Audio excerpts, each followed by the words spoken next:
מפחד, השם אלוקיך הולך איתך. עם ישראל לא מפחד, השם אלוקינו השם אחד.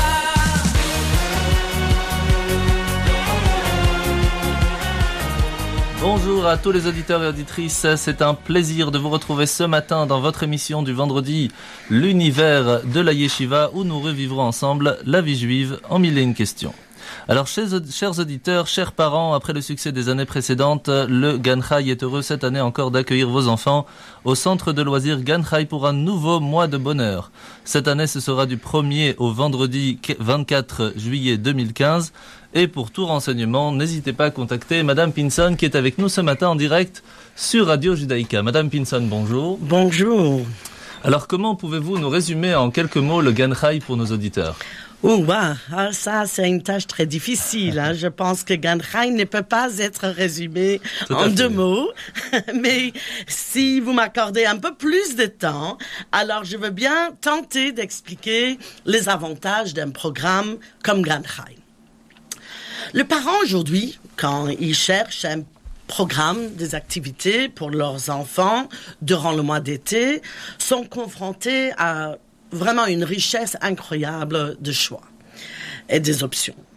Mais beaucoup de ces activités, des stages organisés à Bruxelles sont des programmes d'été d'objets uniques. Ça veut dire qu'ils offrent un coup de pouce dans un de sports favoris comme le tennis ou comme le foot ou une autre proposition aussi avec un objet unique.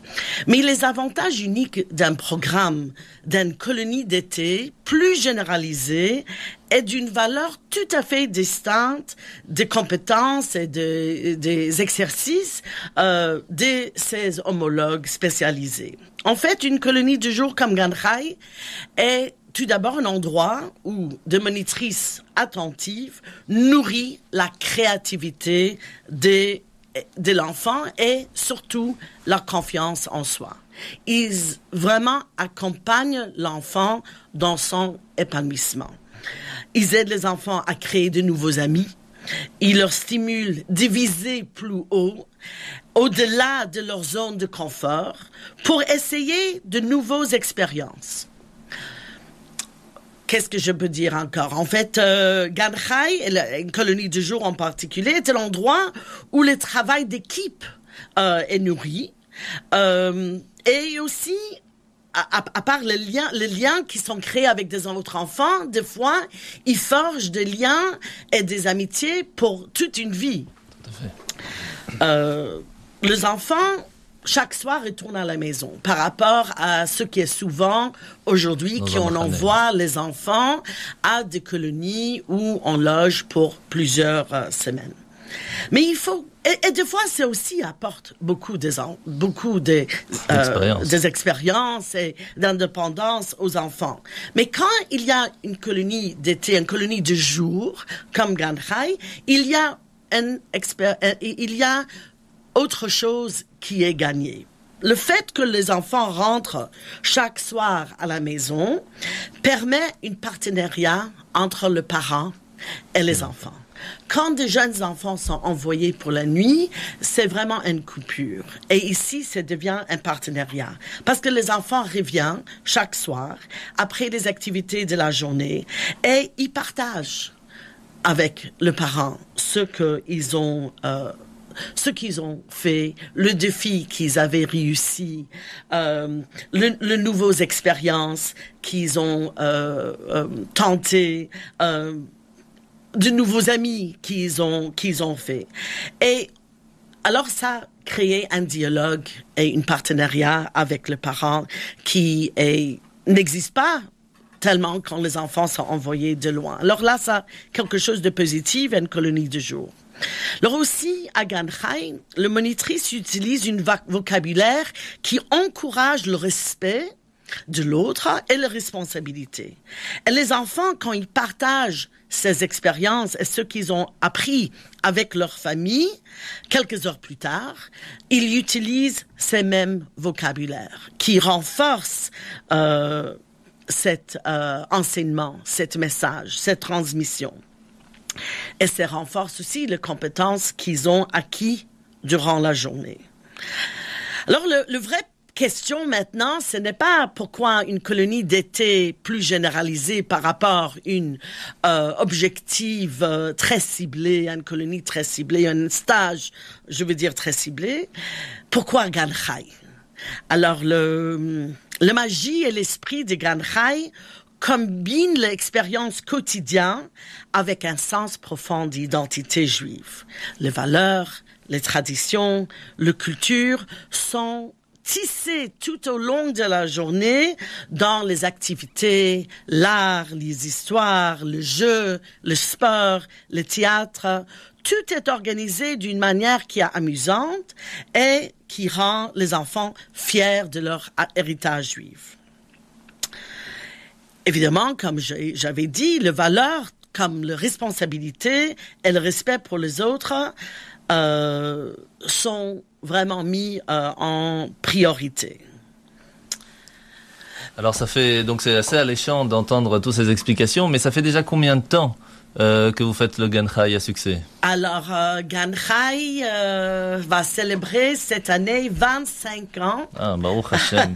Alors, nous avons commencé en 1991 et il y a plus de 1300 enfants ont passé l'expérience du Gan Chai.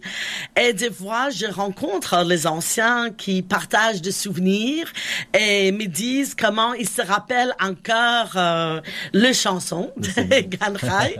Et nous avons déjà des enfants de deuxième génération, les enfants des anciens qui envoient leurs enfants.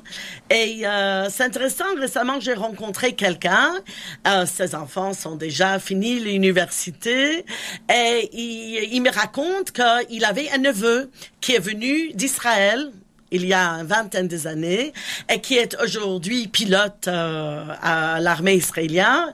Et il aime toujours chanter les chansons de Gan Chai avec l'accent américain parce qu'à l'époque, j'avais des monitrices qui venaient du Canada pour parler un peu leur français, on peut dire.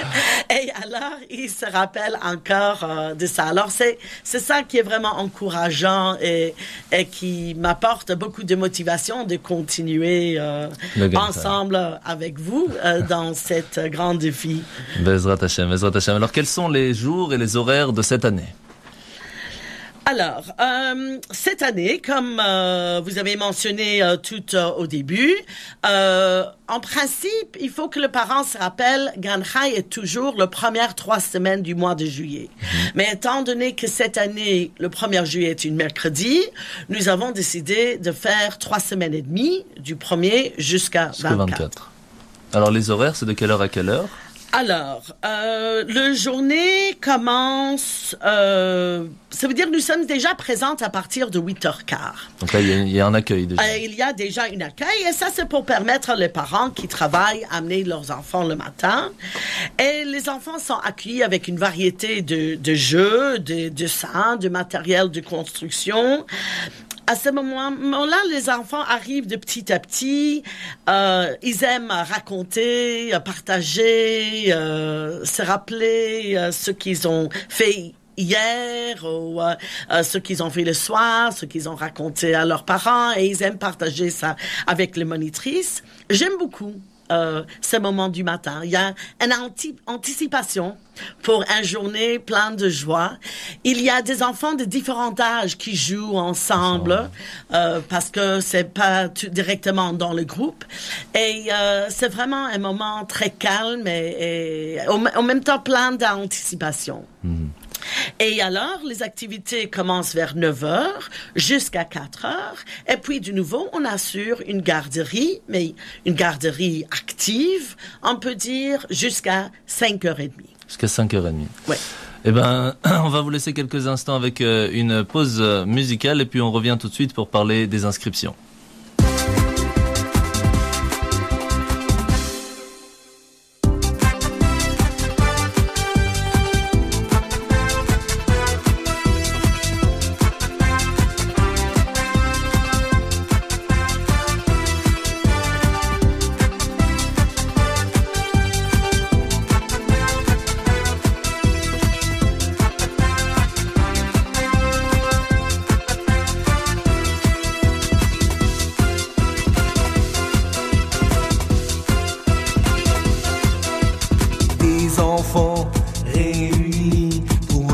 ensemble ce beau défi.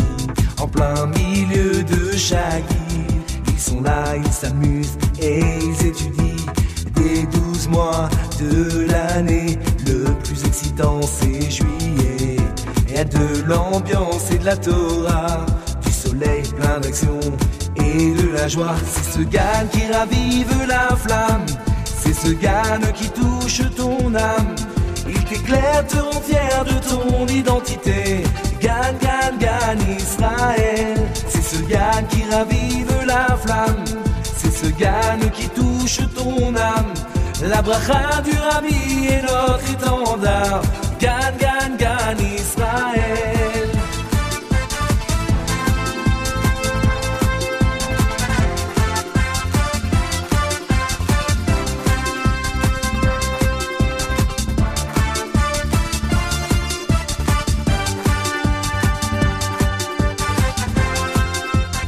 Nous revoilà sur Radio Judaïka. Nous sommes, je vous le rappelle, avec Madame Pinson, directrice du Gan Chai. Alors, Madame Pinson, nous venons de parler donc un petit peu, nous avons fait un grand tour sur le Gan Chai. Comment se passe une inscription si un parent veut inscrire son enfant et de quel âge à quel âge, bien sûr, un enfant peut venir profiter de cette journée magnifique du Gan Chai? Ok. Alors, c'est beaucoup de choses en une fois. Alors, tout d'abord, il y a deux sections. Il y a des sections kids, qui est de 3 à 5 ans. Ça veut dire les enfants qui rentreront en première, deuxième et troisième maternelle, entre 3 à 5 ans. Et ils ont des activités adaptées à leur âge. Et puis, il y a de 6 et on accepte jusqu'à 12 ans. Et là, c'est le juniors. Et là, c'est l'école primaire. Et il y a aussi, les activités sont adaptées aux âges des enfants. Dans le passé, on avait beaucoup des enfants des âges de 10, de 11, de 12, de 8. Vraiment, on avait tous les âges. Et je peux dire qu'on avait des années où on avait 100 enfants inscrits à Gan Chai. C'était très, très réussi. Je pense que ces dernières années, beaucoup plus d'enfants participent, et c'est très bien aussi, dans les colonies organisées par le mouvement de jeunesse, qui ont aussi faire des changements parce qu'ils acceptent des enfants de plus en plus jeunes pour ces 2 ou 3 semaines dans un camp où les enfants dorment. Alors, aujourd'hui, je peux dire qu'on a de 6 à 9 ans, plus, mais on est certainement d'accord. On avait même fait des fois un groupe de VIP de 13 ans où ils avaient une activité tout à fait à part. Ils voyageaient à travers toute la Belgique en de choses, des aventures qui étaient vraiment incroyables avec des journées plus longues, des fois en train et dans petits groupes et c'était vraiment très exceptionnel. Alors on est très flexible. Maintenant parce qu'on est là pour le parent et on est là pour les enfants. Et chaque enfant compte pour nous. Maintenant, pour l'inscription, le plus simple, c'est de me contacter ou de vous contacter. Et on vous envoie ça par email. C'est le plus simple aujourd'hui. Dans ces emails, évidemment, il y a beaucoup plus d'informations, tous les détails de ce qu'il faut apporter, ce qu'il faut amener, le prix, le lieu aussi, parce qu'on ne donne pas ça pour des raisons de sécurité, mais c'est à Uccle, mais dans un endroit qui est vraiment bien encadré, où il y a de verdure, où on sent sait que c'est vraiment l'été, c'est un changement de leur lieu habituel. Ça fait vacances. Exactement, ça fait vacances. Comme maintenant, en écoutant la musique, là, ça me donne déjà dans cette... On se met dans l'ambiance. Exactement, l'ambiance des Gan Chai. Alors, comment ça se passe, les activités, un petit peu au jour le jour? Quels sont les jours de sortie, etc.? Voilà, alors... il y a comme j'avais expliqué, une grande variété des activités. Alors, tout d'abord, le mardi et le jeudi, les enfants sortent. Oui, même les enfants de 3 ans. Et on a vu par expérience comment ils aiment ça, ils anticipent ça, ils sont excités, et ça leur aide à devenir plus mûrs, ils donnent le main, c'est monitrice, et ils vont avec plaisir. Et c'est leur élargissent leur esprit de pouvoir visiter différents parcs en Belgique. En principe, plus ou moins 1 heure maximum de Bruxelles pour retrouver de nouveaux lieux. Évidemment, nous sommes pris par le temps. Ça veut dire, si ça fait beau, évidemment, nous sommes à l'extérieur. Et si, malheureusement, il y a de mauvais temps, on choisit des choses à l'intérieur et on a toujours deux options. Et notre société d'autobus travaille bien avec nous pour pouvoir adapter ces sorties le mardi et le jeudi. Les enfants, ils prennent une pique-nique avec eux et il y a une t-shirt Gan Chai que les enfants achètent et qu'ils portent le jour de sortie. Alors, c'est seulement pour le jour de sortie? Pour le jour de sortie, oui. Très Maintenant, bien. les autres 3 jours, les enfants restent sur place. Et là, il y a des animateurs professionnels de l'extérieur, comme une professeure du foot, même pour le plus jeune. Ça commence déjà des entraînements, des baby basket, des différentes activités sportives, et aussi des animateurs, comme des animateurs de cirque, de jonglage, qui apportent beaucoup de nouvelles expériences aux enfants. Aussi, on amène différentes personnes, par exemple, quelqu'un qui fait le très grande boule, et les enfants ont beaucoup amusé l'année dernière avec ça. Très exactement. intéressant, ouais. Et alors, on a... Voilà, alors des animateurs de l'extérieur, et puis les monitrices eux-mêmes, eux, ils font aussi des jeux, de bricolage, des histoires, de grands jeux compétitifs avec les enfants. C'est l'occasion de remercier aussi tous ceux qui viennent bénévolement nous aider, comme DJ Gold. Exactement, Edouard, c'était exceptionnel, Maccabi, les etc. enfants ont beaucoup aidé, oui. Et puis, le jour où on reste sur place, il y a un repas chaud pour les enfants. Très bien. Donc pour les jours de sortie, là, ce sera les parents qui font les sandwichs, mais Exactement. par contre, pour le repas de sur place, un repas chaud est offert directement Oui. au Gan Chai. Oui. Alors, comme on a pu le voir déjà dans les années précédentes, les monitrices sont très très bien organisées avec de l'eau. Chaque enfant reçoit de l'eau à chaque instant comme il le faut. Et comment faire pour parler avec la monitrice ou la directrice, pour parler avec vous? Il y a un numéro de téléphone? Peut-être le donner aux auditeurs? Oui, il y a toujours mon numéro si quelqu'un a encore des questions, veut s'inscrire. C'est le 0476 217 445. Voilà, je vais répéter. 0476 217 445. Je suis toujours disponible durant le mois de juillet à chaque instant. Il y a toujours moi ou vous qui est sur place. Il y a une directrice expérimentée qui est directement responsable, qui aura aussi un GSM toujours avec elle, mais je ne conseille pas de le perturber. Mais je communique toujours s'il y a, le parent veut dire quelque chose ou veut savoir comment va leur enfant. Et puis souvent, on met le photo directement, vraiment. En live. Aujourd'hui, on utilise les médias sociaux pour que le parent puisse voir à l'heure exacte que font les enfants. Alors pour finir un petit peu sur le Gan Chai, qu'est-ce que le Gan Chai apporte à l'enfant?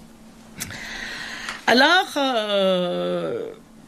bon, on n'a pas beaucoup de temps, mais les études aux États-Unis ont montré que l'expérience d'une colonie de jour juive a un impact positif considérable. Il renforce la connexion de l'enfant avec le judaïsme pour la longue durée, pour toute leur vie. C'est quelque chose vraiment, une brique de construction du fondement du base de l'identité de l'enfant. Et c'est très important. Les enfants quittent le colonie chaque jour avec un joie et fierté de leur identité juive. Et souvent, le monitrice devient un exemple, un modèle pour eux au niveau de leur manière de parler, leur comportement, leur judéicité, leur identité, etc. Ça porte aux enfants. Et les enfants s'amusent comme de fous. Et qu'est-ce que je peux dire? Comme je vais renforcer, j'avais dit, ils ont des amis nouvelles et qui sont vraiment durables.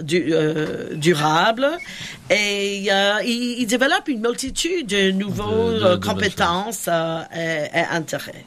Et ils ont des souvenirs pour toute leur vie.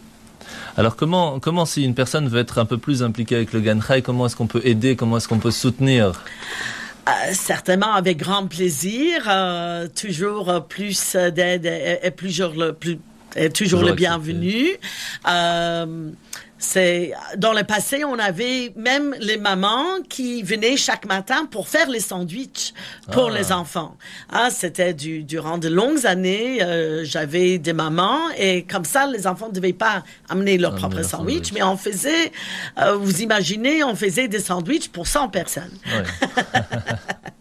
Mais voilà, pas chaque année je peux trouver des mamans qui sont disponibles à faire ça. Alors j'ai dû changer et c'est pour cela qu'aujourd'hui c'est des sandwichs le jour de sortie. Mais on peut, si quelqu'un veut vraiment s'impliquer, je veux vous contacter. Exactement. Et on va certainement trouver, même d'avoir de nouvelles idées. On veut toujours être à l'écoute et progresser. Bezrat Hashem, eh bien, nous vous souhaitons, Bezrat Hashem, que ce mois de juillet soit un mois de succès. Bezrat Hashem, je rappelle à nos auditeurs que vous pouvez contacter Madame Pinson au 0476 21 74 45. Je répète 04 76 21 74 45. Et bien sûr que vous pouvez aussi nous contacter sur la page Facebook de l'émission où on mettra bien sûr tous les renseignements sur le Gan Chai. Et il y a aussi la page Facebook de Gan Chai où vous aurez toutes les informations pour les inscriptions. Nous allons maintenant faire une petite pause musicale et nous vous retrouvons dans quelques instants.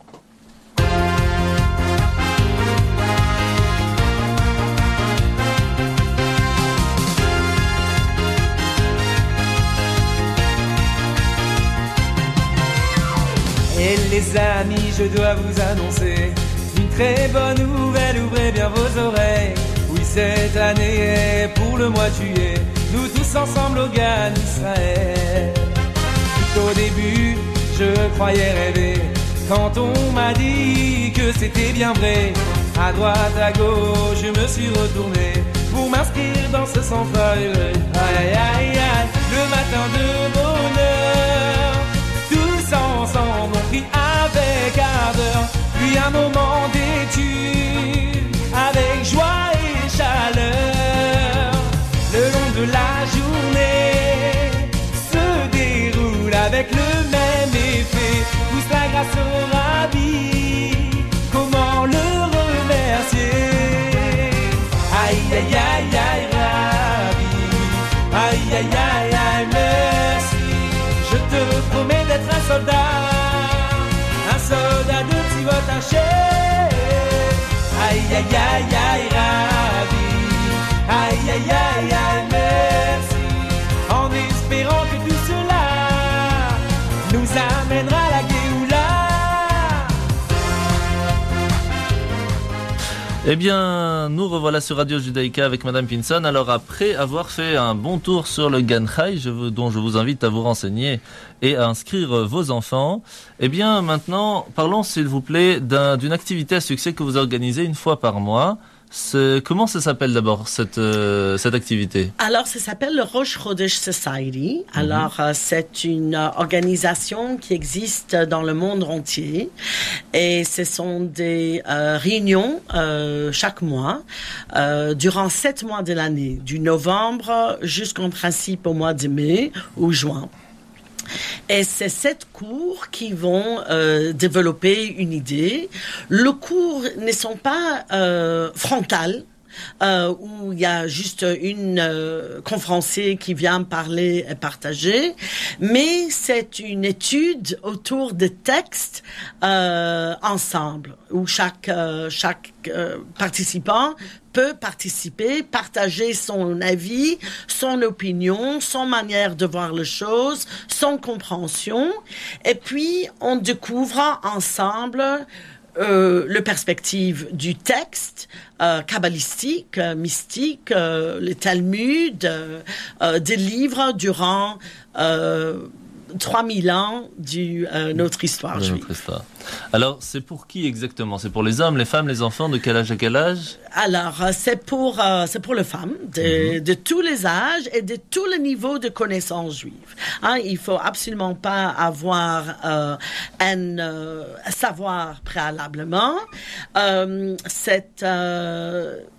c'est ce sont des séances qui sont très intellectuellement stimulantes.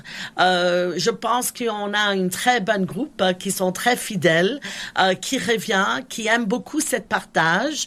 C'est pour un public féminin parce que ça leur permet vraiment de s'épanouir et de pouvoir discuter dans une cadre qui est très sécurisant. Cette année, le cours était très fascinant. Le sujet était très fascinant. Donnez-nous des exemples. Voilà. Alors, cette année, c'était sur la sagesse juive pour une relation constructive dans le couple. Ah ouais.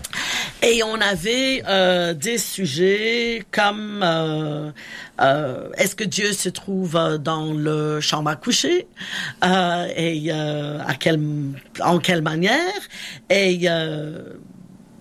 ça veut dire toute l'idée de l'âme sœur et de demi font un entier. Et on a vu, du point de vue juif, tous les aspects du mariage. Ce n'est pas du thérapie, c'est pas du tout.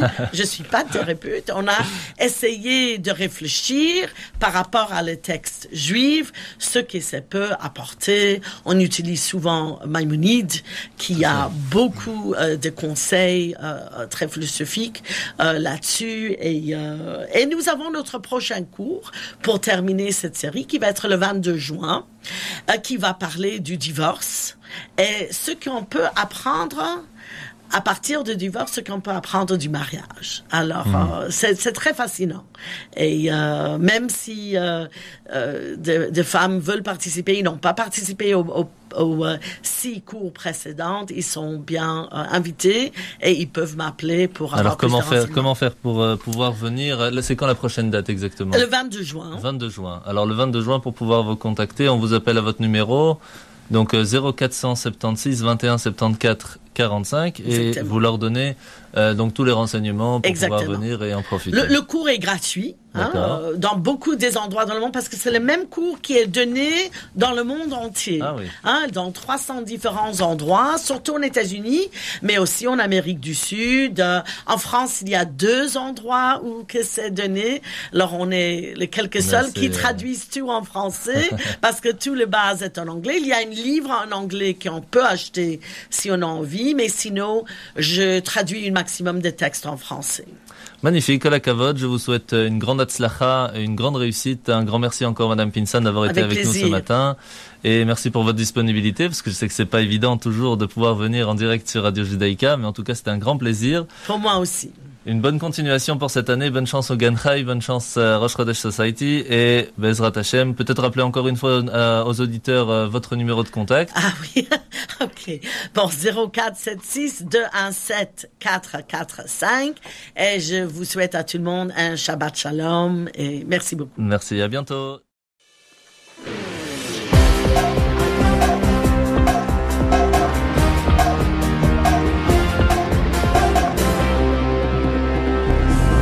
Nous voici à présent dans la partie de l'émission Les questions des auditeurs. Alors, qui avons-nous ce matin? Bonjour mademoiselle, comment tu t'appelles? Bonjour, je m'appelle Mila Rubinfeld. Enchanté, tu as des questions à nous poser? Oui, j'ai quelques questions à vous poser sur Eliyahu Hanavi. Je t'écoute. Tout d'abord, qui est Eliyahu Hanavi, le prophète Élie, et d'où vient-il? L'origine et l'identité du prophète Élie. Alors en fait, le livre des prophètes nous dévoile que d'où est-ce qu'il vient? Eh bien, simplement dans son nom, on l'appelle aussi Eliyahu Atishbi, qui est donc l'habitant de Gilad. Alors, en fait, aucun détail nous a vraiment été donné sur le nom de ses parents, ni sur le lieu ou l'époque de sa naissance. Par contre, de quelle tribu il vient, il y a plusieurs avis. Donc, il y en a qui disent que c'est de Gad, d'autres de Binyamin, de Yehuda ou même de Lévi. Il y a même certains signes qui nous indiquent qu'il est Pinchas, avec qui Hachem a contracté une alliance éternelle. Et il est même aussi peut-être identifié avec Methuselah, qui serait apparu des siècles plus tard, sous un autre nom. Mais d'après la manière dont il apparaît, il semble qu'il soit un ange envoyé par Dieu sur terre à une certaine époque. Alors si l'origine d'Eliyahu reste quand même un mystère, elle est décrite explicitement dans le livre des prophètes, puisqu'il est écrit qu'il est monté de sang vivant au ciel, ce qui ne s'est jamais rencontré dans l'histoire de l'humanité. Alors, n'étant pas mort, Eliyahu, Hanavi, réapparaît de temps en temps sur terre lorsque Hachem, Dieu, le charge de missions différentes.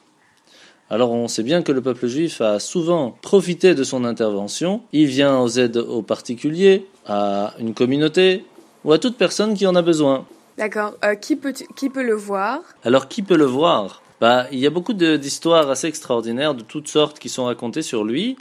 On sait qu'il a sauvé parfois des communautés entières, menacées par des antisémites, ou il peut se présenter aussi d'une manière inattendue pour défendre une seule personne. Il apparaît aussi pour marier des célibataires, pour annoncer la naissance d'un prochain enfant, à des couples stériles, ou faire régner la paix dans le foyer. Il guérit aussi miraculeusement des malades, il console des malheureux. On le voit porter secours aux nécessiteux. Donc on voit qu'il descend sur terre sous différentes formes, selon les circonstances. Alors il se révèle parfois sous l'apparence d'un vieil homme, d'autres fois il prend le déguisement d'un mendiant ou d'un cavalier, et il n'hésite pas aussi à prendre l'apparence d'une personne tout à fait normale. Et devenu légendaire, son secours est attendu à chaque fois qu'il y a de graves dangers. Alors, à qui vraiment il apparaît? Alors, Eliyahu Hanavi est également le maître et le guide de l'élite du peuple. Il se révèle aux hommes qui atteignent un niveau spirituel très élevé pour leur enseigner la Torah, les dévoiler les secrets des sphères supérieures. Et on sait bien que certains sages ont appris quel sera le jour de la délivrance finale grâce à ces allusions, d'autres comme Rabbi Shimon Bar Yochai, qui ont été initiés par lui à la Kabbale. Et on sait assez aussi que Eliyahu Hanavi, le prophète Élie, répond aussi aux questions difficiles qu'on lui pose.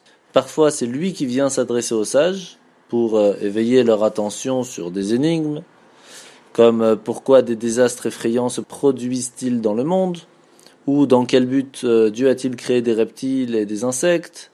On voit tout ça dans le Midrash Rabbah de Ruth, ou même dans le Yerushalmi, Brachot, etc.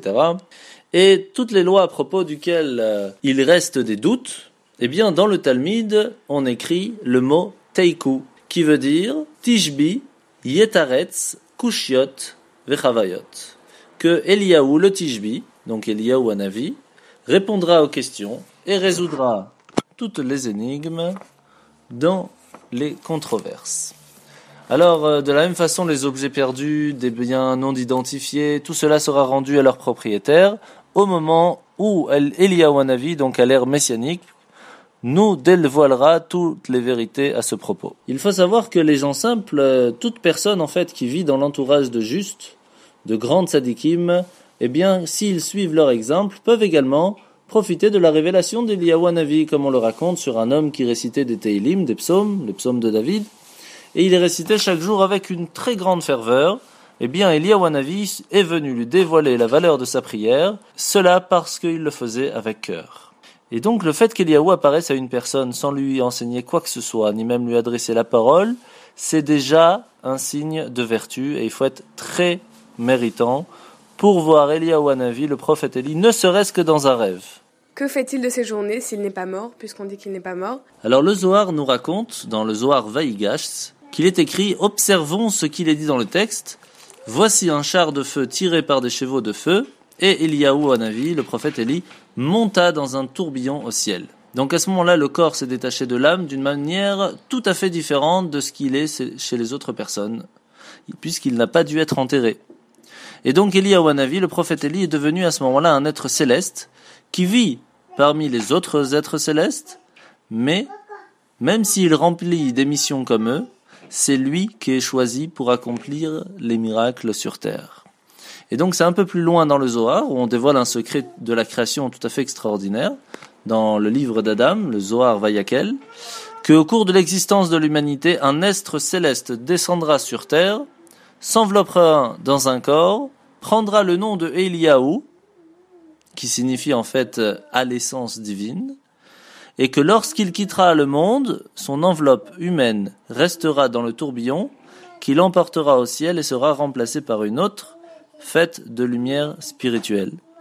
Et c'est ce qui va lui permettre de rester au ciel parmi les anges, mais à chaque fois qu'il sera envoyé sur terre, il pourra reprendre son enveloppe terrestre et apparaître comme un homme. Et c'est donc ces notions qui guident le Khatam Sofer dans son livre Shelat Tshuvot, au volume 6, qui explique les lois et les coutumes qui concernent Eliyahu Hanavi, où il nous explique qu'il peut apparaître de deux manières. Alors parfois son âme s'enveloppe dans un corps, et donc dans ce cas il a les mêmes obligations et les commandements que toute autre personne, et c'est sous cette forme qu'il s'est révélé assez souvent aux sages du Talmud, et qu'il le fera bien sûr dans le futur pour toute l'humanité à l'ère messianique, mais il peut aussi se présenter sous sa forme spirituelle, sans son corps, et à ce moment-là, il est donc exempté bien sûr de la pratique des commandements, puisqu'il n'a pas de corps, c'est seulement l'âme. Et c'est pour cela que on prépare un siège d'honneur pour Eliyahu Hanavi, pour le prophète Élie, lors d'une mila, d'une circoncision. Et même le jour du Shabbat, malgré l'interdiction qu'il est de parcourir des trajets dépassant 2000, et même avec ça, puisque lui il va venir sans corps, donc de façon plus spirituelle, et à cette occasion, puisqu'il est là en tant qu'ange, il n'y a pas de souci qu'il puisse venir et profiter d'être avec nous pendant le temps de la circoncision. Quand parle-t-on de lui dans les prières ? Alors quand est-ce qu'on parle de lui dans les prières ? Eliyahu Hanavi, donc le prophète Élie, est assez connu pour être le défenseur du peuple juif. À la fin du repas, dans le Birkat Hamazon, on dit « Aracham hu ishlach lanu » et Eliyahu Hanavi zachor latov. Et qu'est-ce qu'il va faire? Viva ser lano besurot tovot yeshuot venechamot. C'est quoi son but? Qu'est-ce qu'il va faire? Il va venir nous annoncer de bonnes nouvelles. Donc son rôle est un petit peu de veiller sur le peuple juif, de ramener le bonheur à l'humanité. Et lorsque Dieu a consulté les anges pour créer les hommes, on dit même que Eliyahu Hanavi, contrairement à beaucoup d'autres, a approuvé le plan divin. Et il se proposa même de se mettre au service de toutes les personnes créées dans ce monde. Mais Hachem ne l'a pas envoyé sur terre immédiatement. Au début de l'histoire de l'humanité, il a attendu l'époque des rois en Israël pour qu'il fasse reconnaître dans le monde que c'est bien Akadosh Baruch Hu, le seul, le vrai, c'est Hachem. Lorsqu'il a accompli cette mission, il fut après, plus tard, rappelé au ciel auprès des anges. Et à ce moment-là, Dieu l'a nommé de la même façon à la fonction qu'il avait lui-même choisie autrefois. Et donc c'est toi qui seras le tuteur de mes fils et qui fera accepter la foi en moi dans ce monde. Quand est-ce la première fois qu'on parle de lui dans l'histoire juive ?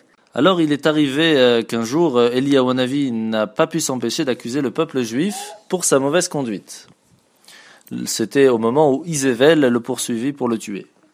Mais il a regretté vraiment très rapidement cette accusation et a juré de ne plus jamais signaler à Dieu rien d'autre que les mérites du peuple juif. Et donc depuis lors, il court pour rapporter chaque bonne action qu'accomplit chaque juif et le fait immédiatement inscrire au ciel devant Akadosh Baruch Hu, devant Dieu.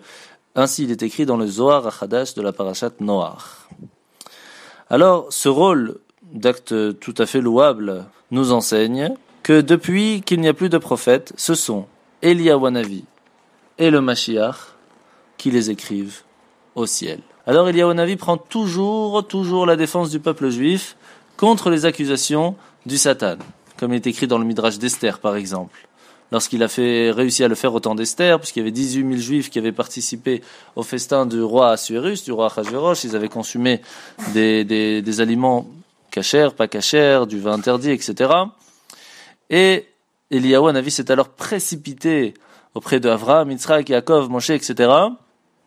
pour leur demander d'intervenir et pour aider Mordechai d'annuler ce décret d'extermination du peuple juif en ces temps difficiles. Et donc à quel moment vraiment est-ce qu'on parle de lui au jour de tous les jours? Alors premièrement, lors d'une Brit Mila, d'une circoncision, on prépare un siège pour Eliyahu Hanavi, comme on l'a déjà dit, et on dit même Zé qui sèche el Eliyahu. Et cette coutume, qui est mentionnée dans le Yoredea, donc vraiment dans le Shulchan Aruch, dans le livre des lois, provient de ce que Dieu avait demandé à Eliyahu d'être le témoin de la pratique de la Brit Mila qu'il avait prétendu être négligée.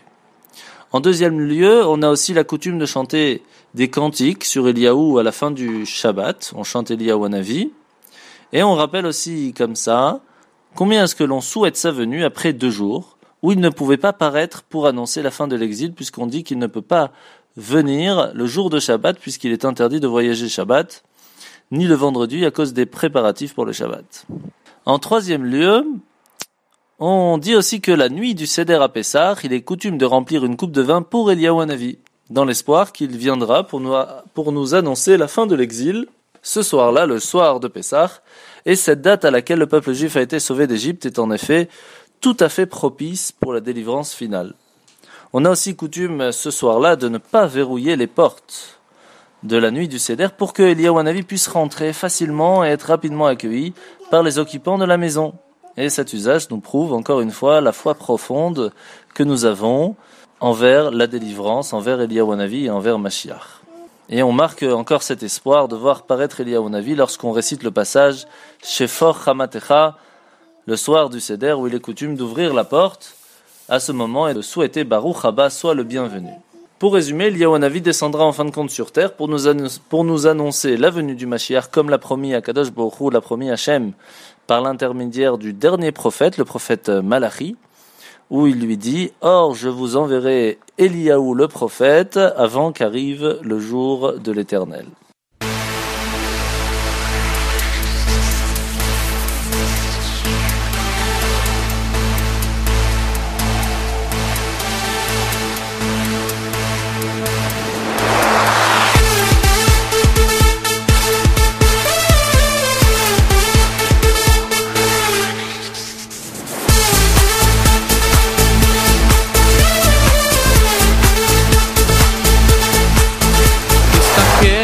ושם מסביב לעולם יש צרות, דאגות, החיוך נעלם מחר תראה רק שחור כי גם זה יעבור והכל יסתדר כי השם יעזור יש תקווה, נשיר כולנו יחד יש אמונה חזקה מכל הפחד לא ניפול, לא נרד כי אנחנו לא לבד יש לנו השם אחד יש תקווה אם נשיר כולנו יחד יש אמונה חזקה מכל הפחד לא נתפול, לא נרד כי אנחנו לא לבד יש לנו השם אחד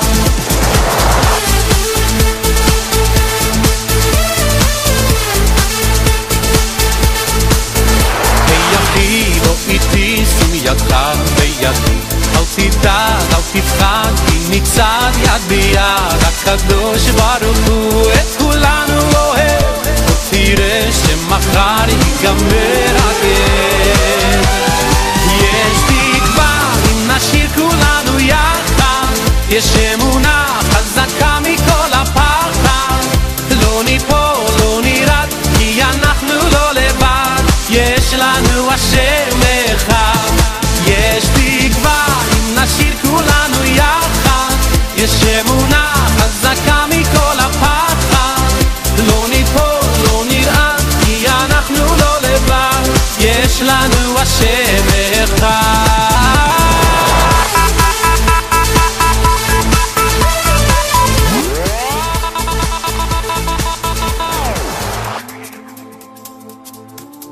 Combien de clés existent-ils?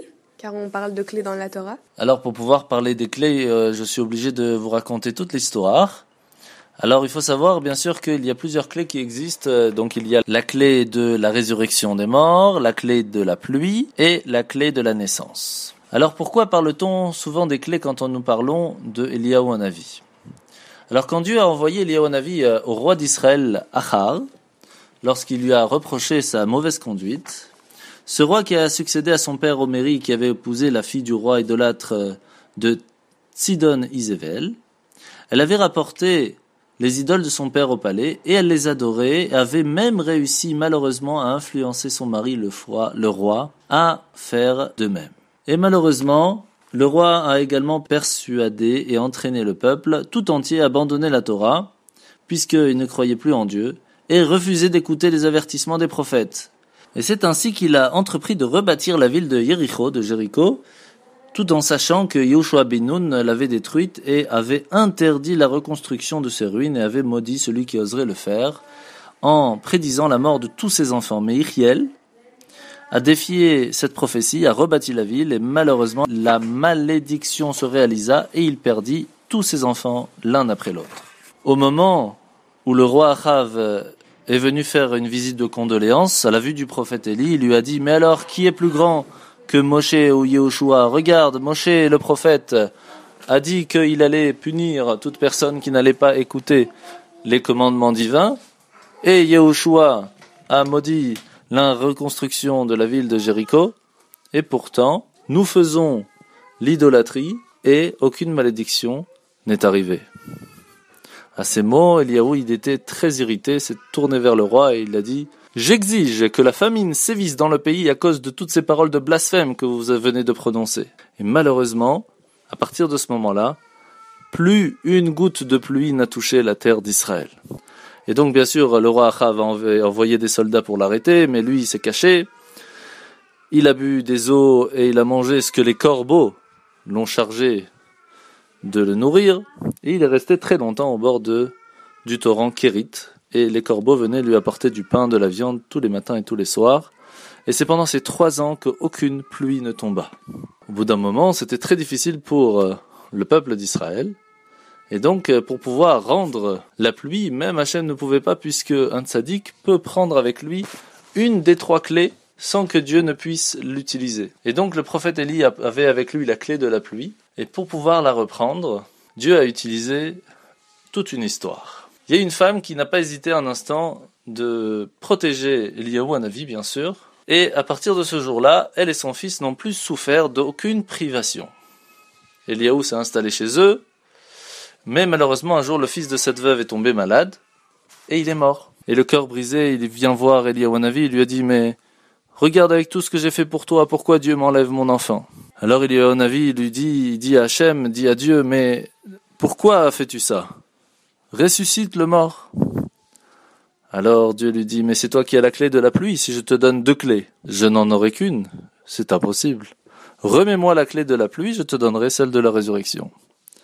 Et c'est comme ça que la clé de la pluie est repartie chez Dieu. Il a pu redonner et arrêter la famine dans le peuple d'Israël en ces temps.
Et nous a-t-il déjà prouvé dans l'histoire la grandeur de Dieu par rapport aux idolâtres et aux autres dieux?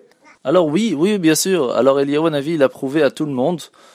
C'était juste à la fin de cette histoire, quand Eliaou Hanavi, il est parti pour dire au roi Achav que la pluie allait recommencer. Et il leur a dit, voilà, eh bien, rassemblez-vous, rassemblez tout le peuple en bas, au pied de la montagne de Carmel. Et à ce moment-là, que les prêtres de Baal viennent pour offrir un sacrifice. Donc Baal, c'est l'idole. et moi je viendrai pour faire offrande au Dieu d'Israël. Et on verra qui a raison. Alors à ce moment-là, qu'est-ce qui s'est passé? Les prêtres de Baal, qui étaient 450 contre 1, puisque Eliyahu Hanavi était seul, eux, ils ont fait à ce moment-là construire un autel avec une personne en dessous pour pouvoir allumer le feu, parce que le but était de montrer à tout le monde que le feu du ciel allait venir pour manger et pour brûler l'offrande faite. Et au moment où le prêtre de Baal ont commencé à invoquer leur Dieu, eh ben Dieu a envoyé un serpent pour piquer la personne qui était en dessous, et il est mort sur le coup. Et donc il comprenait pas pourquoi il avait toujours pas allumé le feu. Alors il danse, il chante, « Oh Baal, exauce-nous, mets ton feu, etc., etc. » Alors Eliyahu se moque d'eux et leur dit « Allez, plus fort, plus fort. Peut-être que votre Dieu il dort, peut-être qu'il vous a pas entendu. » Et à ce moment-là, il y avait plus une mouche qui volait, pas une voix humaine, il y avait un silence total. Et puisqu'il n'y avait aucun signe, Eliyahu Hanavi prit 12 pierres, correspondant aux 12 tribus d'Israël. Il a disposé des morceaux de bois au-dessus de l'autel, déposa le taureau, et lorsque tout a été prêt, Elisha, son disciple, versa de l'eau sur ses mains et a rempli rapidement la tranchée autour de l'autel. Et à ce moment-là, Eliyahu Hanavi se mit à prier. Elokei Avraham, Yitzhak ve Israël. Dieu d'Avraham, d'Yitzhak et de Yaakov, de Israël.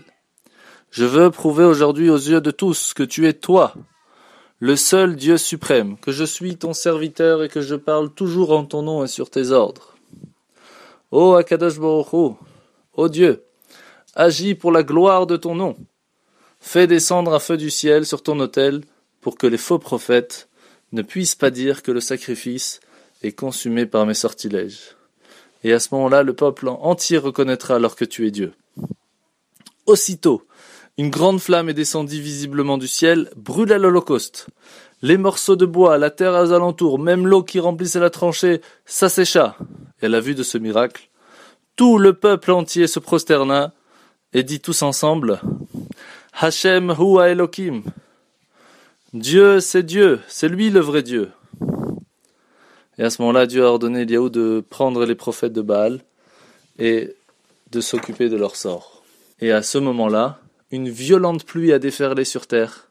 Et il n'a pas eu le temps, le roi Achav, d'arriver jusqu'à son palais, que l'eau ruisselait déjà partout sur le sol. Avant de partir, à qui a-t-il passé le flambeau? Eh bien, en fait, dès qu'Eliyahu a fini avec cette histoire, il s'est sauvé, il est parti dans une grotte, et il a accusé le peuple juif quand même.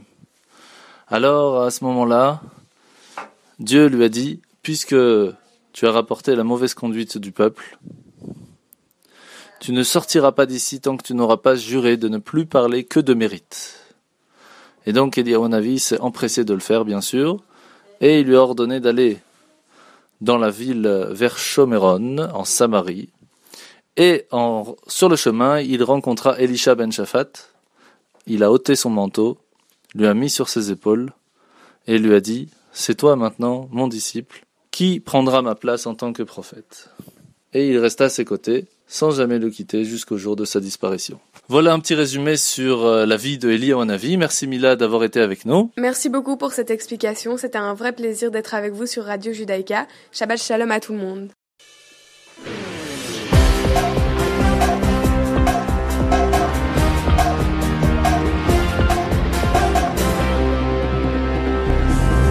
Et bien voilà que notre émission se finit ce matin. Je vous rappelle qu'il est extrêmement important d'allumer les bougies de Shabbat. Donc mesdames et mesdemoiselles, sachez que l'allumage des bougies ce Shabbat sera à 21h25 et que Shabbat se finira samedi soir à 22h48. Nous lirons bien sûr à la Torah la parashat Nasso, qui est la plus longue, donc venez à l'heure pour finir à l'heure.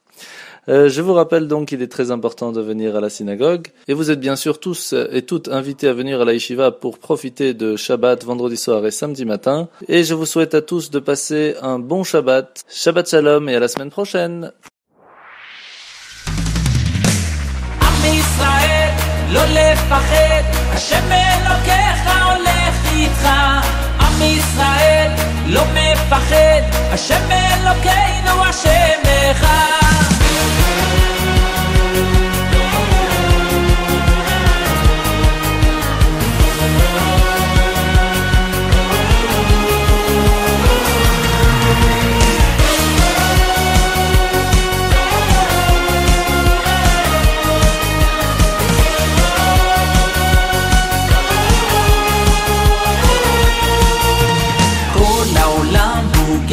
צר, והעיקר לא לפחד כלל, ומלמעלה הוא שומר, צר ואויב לא יתקרב, אח לאח ויד ביד, ישראל זה עם אחד, ומלמעלה הוא עוזר, שומר שומר ישראל. עם ישראל לא לפחד, השם אלוקיך הולך איתך. עם ישראל לא מפחד, השם אלוקינו השם אחד. עם ישראל לא לפחד, השם אלוקיך הולך איתך. עם ישראל לא מפחד, השם אלוקינו השם אחד.